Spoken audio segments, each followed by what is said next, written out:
நம்ம வீடியோ எடுத்து போகிறது மூலிமா என்னப்பா நடந்துற போகுது அப்படின்னு சொன்ன காலம் போய் இப்போ அது நடக்க ஆரம்பிச்சிருச்சுங்க. அதுதான் இந்த செயல். நான் சொல்கிறத விட இந்த தம்பி சொல்கிறதையே நீங்கள் கேளுங்க. கண்டிப்பாக உங்களுக்கு தானே ஒரு ஒரு மிகப்பெரிய நன்றியை சொல்லணும். நான் வாரம் சிவன் கோயில் போவேன். இந்த பள்ளத்துக்கிட்ட சிவன் கோயில் இருக்குல்ல, நான் அங்கே போயிட்டுருப்பேன். அப்புறம் உங்கள் வீடியோ பார்த்ததுக்கு அப்புறம் தான் சரி இங்கெல்லாம் சாமி கும்பிட ஒரு 1000 பேர் இருக்காங்க. அப்புறம் தான் இங்கிட்டு போயிட்டுருக்கேன். நான் இப்போ சிவன் கோயில் போவேன், ஆனால் இங்கே கொஞ்சம் போயிட்டுருப்பேன். அவ்வளோதான். மாதம் ஒரு வாட்டி ஊரில் போய் சாமி கும்பிட்டு வந்துடுவேன். நான் எல்லாம் உங்களால் தான். இல்லைன்னா நான் நார்மலாக இருக்கிற மாதிரி சிவன் கோயிலுக்கு போயிட்டுருப்பேன். நம்ம இவ்வளோ நாள் கிட்டத்தட்ட இவ்வளோ நாள் கஷ்டப்பட்டு அது ஒருத்தருக்கு புரிஞ்சு அவங்களோட சேர்ந்து ஒரு பல பேர் அந்த ஒரு இடத்த அதுவும் கிட்டத்தட்ட ஒரு 5 பௌர்ணமியாக போய் அந்த இடங்களில் இவங்க பூஜை பண்ணுறதை நினச்சா ரொம்ப சந்தோஷமாக இருக்குங்க. இதுதான் நம்மளால் நடக்கணும்னு நம்ம நினச்சோம்.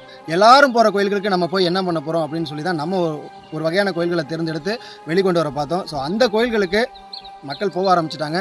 எவ்வளோ காணொலி நம்ம போட்டிருப்போம். அதுவும் இந்த தம்பி